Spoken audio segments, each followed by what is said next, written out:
Hey guys, welcome to another video. Today I'm going to show you how to fix your device isn't compatible with this version in your Android device. So let's get started. So as you can see, PUBG Mobile is not compatible with my Android device, which is being shown in the App Store.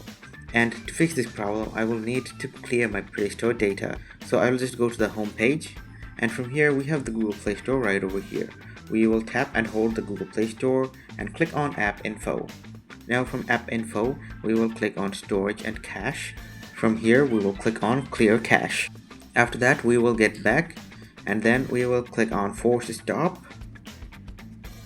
And after force stopping the application, we'll head back to Storage and Cache again, and then this time we will clear storage.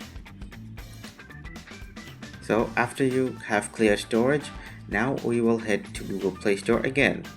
Now in the freshly new Google Play Store, I will be able to download the application that was not compatible with my device. So I'll click on search. So as you can see, this app was not compatible with my device a few seconds ago. And now after clearing data and renewing my Google Play Store, it is now compatible with my device. So guys, if you found this video helpful, please leave a thumbs up and subscribe to our channel for more helpful videos like these.